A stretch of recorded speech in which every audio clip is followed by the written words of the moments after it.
मैं हूं आपके साथ आशा सरमाल। चलिए शुरुआत करते हैं बुलेटिन की। जम्मू श्रीनगर हाईवे पर जिला रामबन में सड़कें लगातार खून की वजह से यहां पर लाल होती जा रही हैं और आज भी हाईवे पर पेश आए सड़क हादसे में एक पूरा परिवार चिनाब दरिया में समा गया, जिसका कोई अता पता नहीं चल पाया। ये परिवार जम्मू के पलोड़ा इलाके का रहने वाला बताया जा रहा है और ये चारों लोग श्रीनगर से जम्मू की तरफ एक कार में जा रहे थे और प्रत्यक्षदर्शियों के अनुसार अगर बात करें, चश्मदीदों के अनुसार अगर बात की जाए तो रास्ते में मेहर रामबन इलाके में चालक ने गाड़ी से नियंत्रण खो दिया और गाड़ी चिनाब दरिया में लुढ़क गई। इसकी सूचना मिलते ही पुलिस और क्यूआरटी और एसडीआरएफ की टीमें मौके पर पहुंची और दरिया में गए हुए लोगों की तलाश शुरू कर दी गई।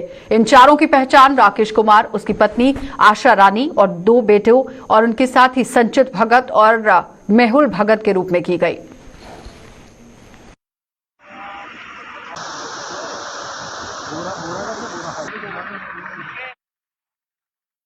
तो देश आज 22वां कारगिल विजय दिवस मना रहा है और कारगिल में 22 वर्ष पहले भारतीय सेना ने पाकिस्तानी सेना और घुसपैठियों को धूल चटाई थी और कारगिल विजय दिवस पर हर साल की तरह आज भी प्रमुख समारोह कारगिल वॉर मेमोरियल पर आयोजित किया गया, जहां सीडीएस जनरल विपिन रावत और लद्दाख के उपराज्यपाल आर.के. माथुर सहित कई अन्य लोगों ने भी कारगिल युद्ध के शहीदों को नमन किया।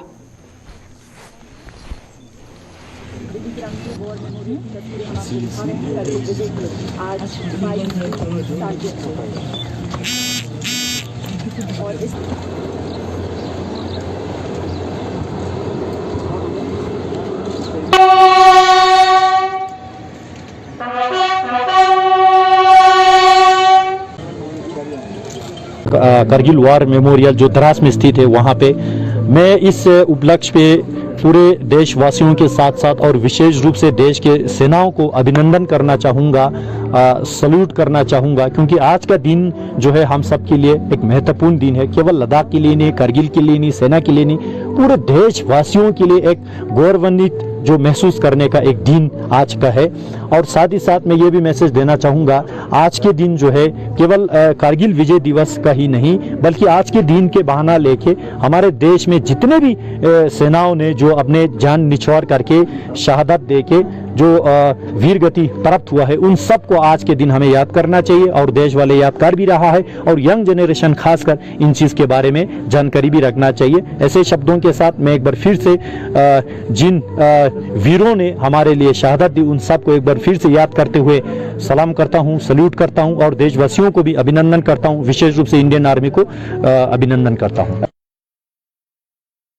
तो दूसरी ओर मौसम खराब होने की वजह से श्रीनगर से कारगिल ना पहुंच पाने के कारण रविवार को पहुंचे श्रीनगर के अंदर राष्ट्रपति रामनाथ कोविंद ने आज जिला बारामूला के गुलमर्ग में स्थित यहां पर हाई आल्टीट्यूड वेलफेयर स्कूल में स्थित शहीदी स्मारक पर शहीदों को श्रद्धांजलि अर्पित की और उपराज्यपाल मनोज सिन्हा भी इस मौके पर राष्ट्रपति के साथ मौजूद रहे। दूसरी ओर उधमपुर में उत्तरी कमान मुख्यालय में जहां कारगिल विजय दिवस पर शहीदों को नमन किया गया, वहीं उधमपुर में ही पूर्व सैनिक सेवा परिषद व पूर्व सैनिकों के अन्य संगठनों द्वारा एक कार्यक्रम का आयोजन किया गया, जिसमें उधमपुर नगर परिषद के अध्यक्ष डॉक्टर योगेश्वर गुप्ता सहित पूर्व सैनिकों ने कारगिल युद्ध में शहीद हुए सैनिकों को भावनीय श्रद्धांजलि दी। इस दौरान कारगिल योद्धा जो कि कौशल कुमार शर्मा को सम्मानित किया गया, जिन्होंने उस युद्ध की यादों को ताजा किया। उन्होंने ये भी दिल मांगी मोर का नारा देने वाले मरणोपरांत परमवीर चक्र विजेता कैप्टन विक्रम बत्रा के आदमी साहस की भी जमकर सराहना की, जिसकी बदौलत हम कारगिल की लाइफलाइन NH-1 को सेव कर पाए थे और पाकिस्तान की लॉजिस्टिक 20 जून 1999 में हमने सबसे पहले उनका लॉजिस्टिक पोर्ट एडम्स पोर्ट खत्म किया था और अपना एडम्स पोर्ट बरकरार रखा। तो उसके बाद ही 20 जून के बाद हमारी जो पाकिस्तान के ऊपर चढ़ाई है वो शुरू हुई थी। तो वो पूरा श्रेय कैप्टन विक्रम बत्रा को जाता है, जिन्होंने उसको सही समय पे कैप्चर किया। तो ऐसा लम्हा बताएं कैप्टन विक्रम बत्रा के साथ जो आपको आज भी याद आता है। कैप्टन विक्रम बत्रा के साथ मुझे वो लम्हा याद आता है जब हमारी एक साथ छोटी मोटी 18 कैजुअल्टी हुई थी, जिसमें 3 बैटल भी थी। उस समय उन्होंने कहा था कुछ नहीं है, आगे बढ़ो, दिल मांगे मोर, उसी समय का वर्ड है। वही लम्हा मुझे बहुत अच्छा लगता है, जबकि वो सबसे आगे थे। उनको 2-4 लोगों को पीछे होना था, नहीं, वो सबसे आगे थे। वही समय दिल मांगे मोर मुझे बहुत याद आता है। हमारे लिए बड़ी गौरव की बात है। मैं आपको बताना चाहता हूँ, जैसे आपको पता होगा जम्मू कश्मीर में करगिल युद्ध में मिलिट्री अवार्ड मिले 6 मिले, उनमें से उधमपुर के हिस्से भी एक आया था। Honorary captain Kaushal Kumar Sharma 13 Jack rifle जो विक्रम बत्रा के साथ थे, दोनों अभियानों में विक्रम बत्रा के साथ साथ रहे, उनके बड़ी कहते हैं जिसको आर्मी, उनके बड़ी थे, ये हमारे बीच हैं, उनको सम्मानित किया गया। और बाकी इस बीच पीर पंजाल के जिला पुंछ और जिला सांबा में भी आज कारगिल विजय दिवस शहीदों की याद में मनाया गया और कुछ में यहां पर एलओसी की सुरक्षा के लिए तैनात सेना की दुर्गा बटालियन ने सीमावर्ती गांव अजोट में शहीदों की याद में रन फॉर यूनिटी का आयोजन भी किया, जिसमें कई बच्चों ने भाग लिया। इस दौड़ में भाग लेने वाले बच्चों को सेना द्वारा सम्मानित किया गया। दूसरी ओर सांबा के रामगढ़ इलाके में सेना की 7 जैक राइफल्स ने कारगिल शहीद गुरदेव सिंह के स्मारक स्थल पर एक कार्यक्रम का आयोजन कर शहीदों को भावनीय श्रद्धांजलि अर्पित की। भारत में स्पोर्ट्स का एक ही लक्ष्य है, सरकारी नौकरी मिलना, बस। उसके बाद हम भूल जाते हैं। स्पोर्ट्स को पैशन के तौर पे लीजिए आप। आपका लक्ष्य होना चाहिए कि मैं अपने आप को इंप्रूव करूंगा, देश के लिए, अपने पुंछ के लिए, कश्मीर स्टेट के लिए, भारत के लिए मेडल लेके आऊंगा। नौकरी के लिए अगर आप स्पोर्ट्स की वो कर रहे हो तो आपका लक्ष्य गलत है। तो इस बात के लिए नहीं, अपने पैशन के लिए किसी एक स्पोर्ट्स एक्टिविटी को पकड़िए और एक स्पोर्ट्स की एक्टिविटी आपको जीवन का सारांश समझा देगी। धन्यवाद। बहुत अच्छी रेस रही। मैं थोड़ा बहुत देखा, मन तो कर रहा था आप लोगों के साथ भाग लूं, लेकिन आज समझ मेरे पास थोड़ा कम था। इंशाअल्लाह अगले साल कारगिल दिवस में मौका लगेगा तो आप सबके साथ भागेंगे। Thank you. तो बीएसएफ आर्टिलरी की 50 वर्ष पूरे होने के उपलक्ष्य पर बारामूला की बीएसएफ कैंप से एक साइकिल रैली जो है यहां से निकाली गई है। ये साइकिल रैली है, इसका आयोजन किया गया जिसकी आज शुरुआत हुई और बीएसएफ के मार्टर मेमोरियल में इस साइकिल रैली की शुरुआत हुई, जिसमें 10 साइकिलिस्ट भाग ले रहे हैं और ये रैली 15 अगस्त को अमृतसर के अटारी पहुंचकर संपन्न होगी। रैली का मकसद बीएसएफ आर्टिलरी के इतिहास और योगदान के प्रति लोगों को जागरूक करना है।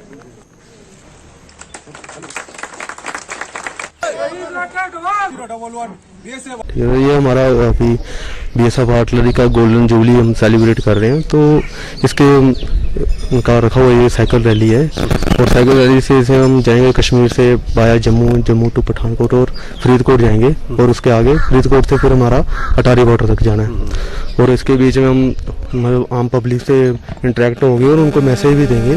जैसे हमारे कई मोटो हैं, पीछे देख रहा होगा फिट इंडिया का, बेटी पढ़ाओ बचाओ, तो ये उनको मतलब अवेयर करेंगे इस चीज़ के लिए उनको। बहुत अच्छा लग रहा है और हम ये अपना मतलब गोल्डन जुबली मना रहे हैं 50 साल का अपना आर्टिलरी का, तो ठीक बहुत अच्छा फील कर। तो मौजूदा पीढ़ी शायद ही समय में वेदों की जानकारी रखती हो, लेकिन हमारे समाज में अभी भी कुछ ऐसे विद्वान और योगाचार्य चारों वेदों से वाकिफ हैं और स्वामी राम स्वरूप योगाचार्य भी ऐसे ही विद्वानों में से एक हैं जो इन चारों वेदों का अच्छा खासा ज्ञान रखते हैं। उन्होंने आज भी अपनी अंतरात्मा की आवाज सुनी और कठुआ में आयोजित एक कार्यक्रम के दौरान लोगों को चारों वेदों के विभिन्न पहलुओं से वाकिफ करवाया। वेद कहते हैं अथर्ववेद, तो अथर्ववेद कहता है कि भाई आपके पास वेद का तो ज्ञान नहीं है, हाँ पूरी छोड़ तूफान मचा रखा, हाय मचा रखी है, पैसा पैसा पैसा पैसा, आपके पास ज्ञान नहीं है। तो अथर्ववेद ने किल्लत किया है कि अगर किसी के पास ज्ञान नहीं, एक ज्ञान मार्ग नहीं, वेद का मार्ग और एक भौतिक तरक्की। तो अगर आपके पास ज्ञान नहीं है और तरक्की है, तो ज्ञान ना होने के कारण आपको शांति नहीं मिलेगी और तरक्की भी उसी तरफ पड़े रहोगे, भगवान का कोई लेना देना नहीं होगा। स्वर्णिम विजय वर्ष के उपलक्ष्य पर यहां पर सेना की चिनार कोर द्वारा कार्यवाही की जा रही है और कश्मीर क्रिकेट प्रीमियर लीग में भाग लेने के लिए जिला कुपवाड़ा की टीम का भी आज यहां चयन हो गया है। और कुपवाड़ा में आज हुई प्री क्वार्टर फाइनल मुकाबले में कुपवाड़ा बी की टीम ने कुपवाड़ा ए की टीम को यहां हरा दिया। ये मुकाबला जीतने के साथ ही कुपवाड़ा बी टीम अब जिले का प्रतिनिधित्व क्रिकेट प्रीमियर लीग में करेगी। Youth development through sports, youth development through skill development, ये सारी चीज़ों के ऊपर ज़्यादा ध्यान दें, ड्रग्स और वायलेंस को छोड़कर, जिसमें कि हमारे इलाके की 16 टीमें थी, जिसमें कि न सिर्फ तंगधार, केरन, मच्छल, बल्कि पाड़ा के आसपास के जितनी अच्छी टीमें थी उन्होंने पार्टिसिपेट किया और आज उसका फाइनल था। मुझे बहुत खुशी है कि ये हम टूर्नामेंट ऑर्गेनाइज कर पाए। थोड़ा इनको प्लेटफॉर्म दे रहे हैं कि आगे कश्मीर प्रीमियर लीग में कुपवाड़ा का रिप्रेजेंटेशन, आज की विनिंग टीम जहाँ तक जो मैंने देखा कुपवाड़ा बी टीम जो है वो रिप्रेजेंट करेगी और इंशाअल्लाह भगवान की दुआ से, आप सब लोगों की गुड विशेस से वो उस टूर्नामेंट में अच्छा परफॉर्म करके कुपवाड़ा का नाम रोशन करे। एसएसपी ट्रैफिक जम्मू सिटी के दिशा निर्देश पर अखनूर में ट्रैफिक पुलिस ने मोर्चा संभाल लिया है और यातायात के कुछ नए नियमों के और कानूनों के वजूद में आते ही ट्रैफिक पुलिस ने जहां पहले लोगों को इन नियमों के बारे में जागरूक किया, तो वहीं अब नियमों का उल्लंघन करने वालों के खिलाफ भी सख्त कार्रवाई की जा रही है। ट्रैफिक पुलिस ने आज अखनूर में नाका लगाकर ऐसे कई लोगों के चालान काटे, उन्होंने नियमों का पाठ भी पढ़ाया। लोगों को हमने बजरिए गाड़ी के थ्रू जो अनाउंसमेंट हमने की है कि अपनी गाड़ी को रोड पे रॉन्गली पार्क मत करें और सीट बेल्ट लगा के गाड़ी दूरी चलाएं और अपना हेलमेट जो है, जो 2 पहिया वाहन वाले जो ड्राइवर हैं वो अपना हेलमेट जरूर लगाएं और पीछे वाला जो आपका साथी है वो भी हेलमेट लगाएगा। और इसके साथ साथ हम जो मेन हमारा फोकस वो ये रहा है कि हम लोगों को जागरूक कर रहे हैं कि अपने छोटे बच्चे जो हैं, जो 18 साल से जिनकी एज कम है, उनको ये चलाने की स्कूटी मोटरसाइकिल मत दें। उसका बड़ा हैवी फाइन है और माँ बाप को 3 महीने की सज़ा भी हो सकती है। मेन फोकस हमारा इसी में रहा है। हमने पिछले 2-3 घंटे से हम यहाँ रेगुलर चलानी कर रहे हैं और लोगों का सपोर्ट भी हमें मिल रहा है। काफ़ी लोगों ने अप्रिशिएट भी किया है। जिला रामबन में करोल और कमेत के बीच चलने वाले यात्री वाहनों के चालकों द्वारा मनमाना किराया वसूले जाने के विरोध में आज लोग सड़कों पर उतर आए और लोगों ने आरोप लगाया है कि इस रूट पर चलने वाली गाड़ियों में सफर करने के लिए उन्हें 10 किलोमीटर से 100 रुपए अदा करने पड़ रहे हैं और प्रशासन व ट्रांसपोर्ट विभाग लंबी ताने सोया हुआ है। उन्होंने यह भी आरोप लगाया कि यहां कुछ निजी वाहन भी सवारियों को लेकर जा रहे हैं, जिनके चालकों पर नकेल कसना बहुत जरूरी है।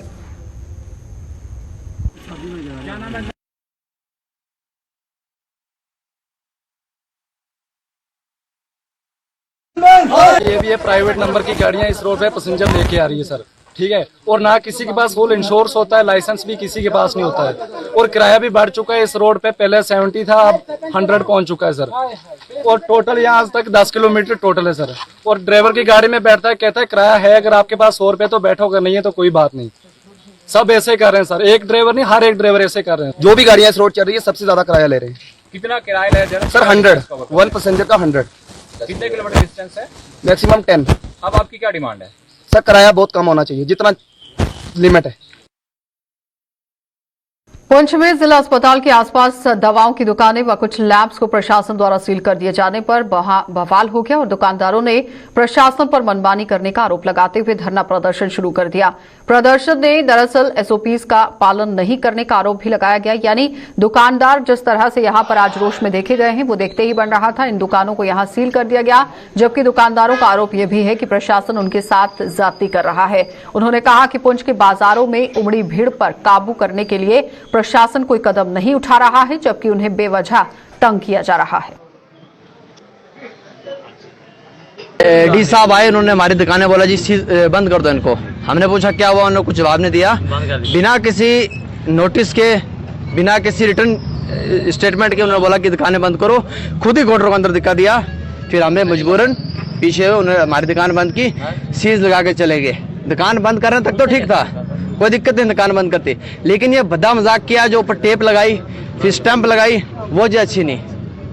आप क्या चाहते हैं, क्या होना चाहिए? हम चाहते हैं कि हमारा जो यहाँ पे बड़े चौक में हमारी बेइज्जती हुई है, ये ठप्पा लगाना कोई मामूली बात नहीं है। ना हमें कोई कुछ बताया नहीं गया, फॉर्मेलिटी की और हमने जेब में डाल दी। तो बिजली की लगातार कटौती से जूझ रहे अखनूर के लोगों ने आज विभाग में कार्यालय में यहां पर जोरदार प्रदर्शन किया है और अखनूर के दुकानदारों सहित आम लोगों की सब्र का पैमाना आज छलक पड़ा और उन्होंने विभाग के अधिकारियों को जमकर फटकार लगाई। उन्होंने आरोप लगाया कि बिजली सप्लाई का सालों पुराना ढांचा न बदले जाने से बिजली लगातार बंद हो रही है और इस बाबत कई बार अधिकारियों से गुहार भी लगाई गई। अधिकारियों से नई लाइन बिछाने की अपील भी की गई, लेकिन अभी तक कोई काम नहीं हुआ।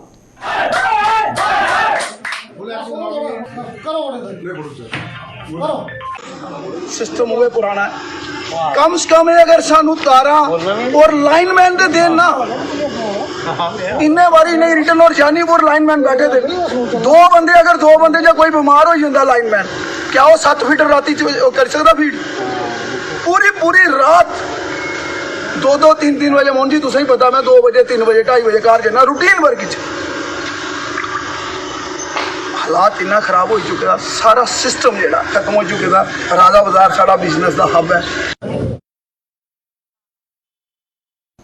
तो जम्मू कश्मीर में मौसम में बिगड़े मिजाज से जहां गर्मी लोगों को काफी हद तक राहत इससे मिली है, यानी गर्मी बढ़ गई थी लेकिन राहत मिल गई है, वहीं ज्यादातर इलाकों में आज सुबह जमकर हुई बारिश ने राहत की बजाय आफत ला दी है और जम्मू व इसके आसपास के इलाकों में यूं तो मौसम ने अपने तेवर रविवार रात को ही दिखाना शुरू कर दिए थे और हल्की बूंदाबांदी के बाद सुबह होते होते कुछ घंटों तक हुई तेज बारिश ने चारों ओर जल थल करके रख दिया है और जम्मू नगर निगम के अधीन आने वाले इलाकों में ड्रेनेज सिस्टम की पोल एक बार फिर से खुल गई है और आलम ये रहा कि कई इलाकों में सड़कें जहां झील बन गई वहीं लोगों के घरों में भी घुटनों तक यहां पानी भर गया और इस बारिश ने एक बार फिर से जम्मू के बाहू फोर्ट इलाके में स्थित कालिका कॉलोनी में भारी तबाही मचा दी है, जहां कुछ लोगों के मकान और पानी की टंकियां तक ध्वस्त हो गई।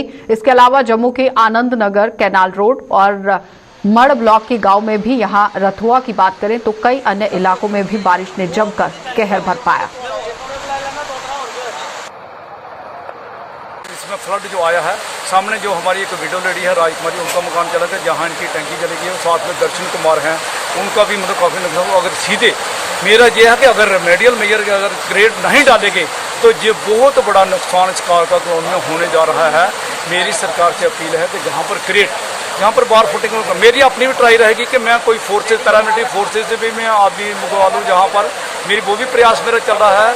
लेकिन मेरा डिपार्टमेंट से मेरा अपील है कि वो जहाँ पर चाहे बारिश है कुछ भी है लेकिन काम करना पड़ेगा, तभी जहाँ पर ये रुक पाएंगे, नहीं तो आगे आने वाले टाइम में बहुत बड़ा नुकसान होने की आशंका है। लेकिन नाला जब तक ये ना बनेगा ना, ये लोगों के सर पर तलवार लटकी रहेगी। नाला पक्का नाला बनना बहुत जरूरी है। तो आरिसपुरा की रंगपुर सिंदड़ा पंचायत में आज एक गरीब का आशियाना किस तरह से यहां पर देखा गया है, ये आपको दिखाना बहुत जरूरी है क्योंकि आशियाने को बेहद नुकसान इससे पहुंचा है। हालांकि गनीमत ये रही कि इस आशियाने की छत भरभराकर नहीं गिरी, जिससे कोई जानी नुकसान भी यहां पर हो सकता था।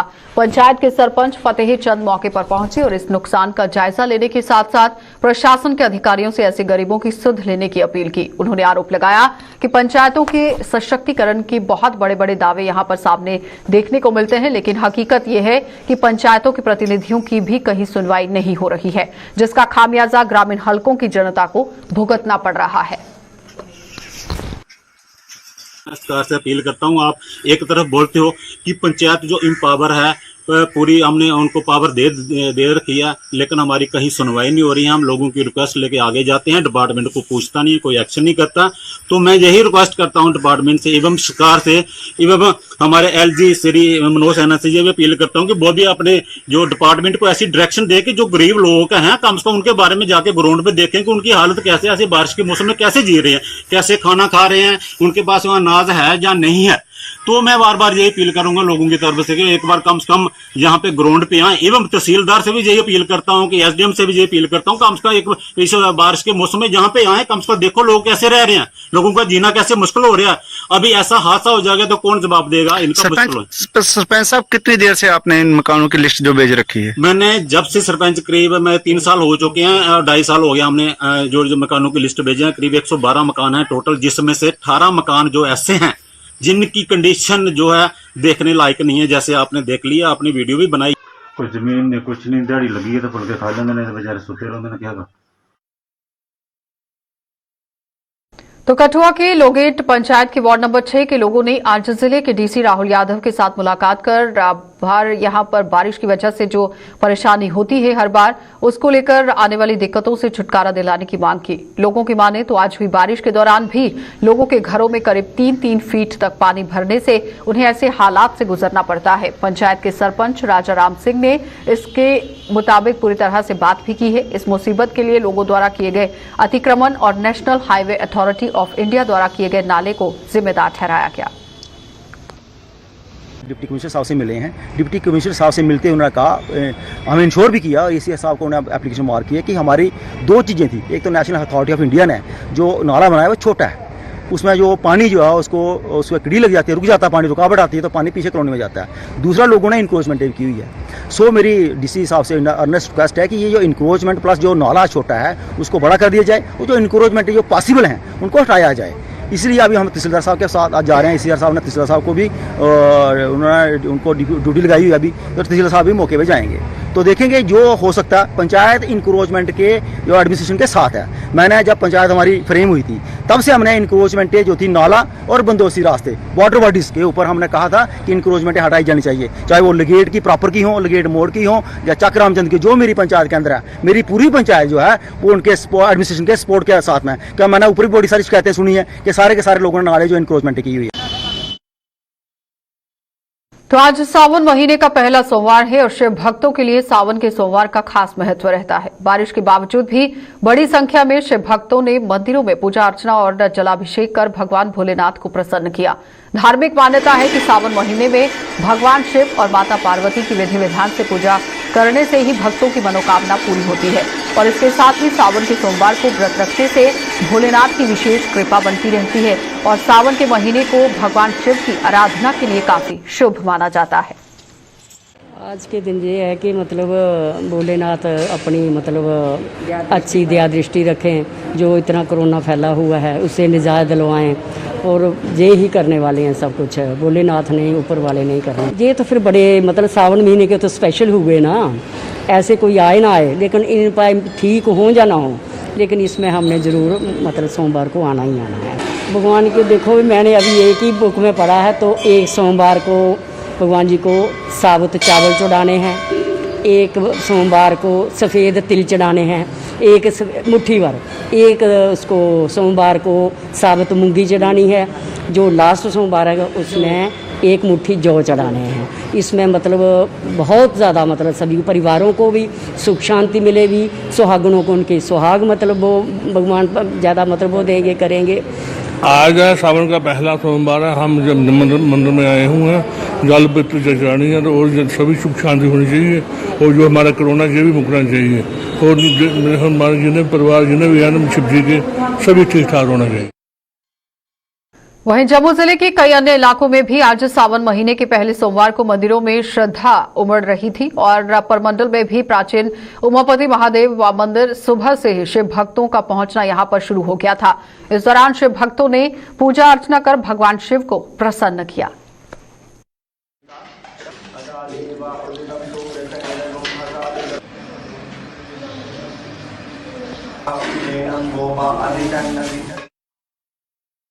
चलिए बुलेटिन में फिलहाल इतना ही। देश और दुनिया की खबरों के लिए आप बने रहिए हमारे साथ।